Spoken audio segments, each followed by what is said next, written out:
શાકાહારી ખોરાકમાં વધુ ફાઇબર હોય છે, જ્યારે માંસમાં કોઈ ફાઇબર હોતું નથી.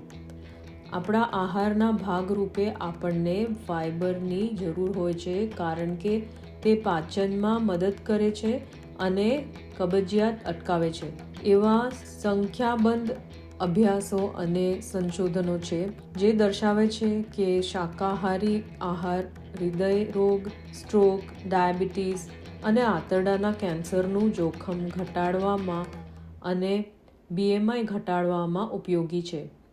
શાકાહારી ખોરાકમાં પ્રકૃતિમાંથી આવતા જટિલ પોષક તત્વોની વિશાળ શ્રેણી હોય છે, જેમાં એન્ટીઓક્સિડન્ટ્સ, વિટામિન્સ, મિનરલ્સ અને એન્ટી-ઇન્ફ્લેમેટરી અસર હોય છે, જ્યારે માંસ અથવા માંસ-માછલીના ઉત્પાદનોમાં એન્ટીઓક્સિડન્ટ્સ જેવા ફાઇટોકેમિકલ્સ હોતા નથી.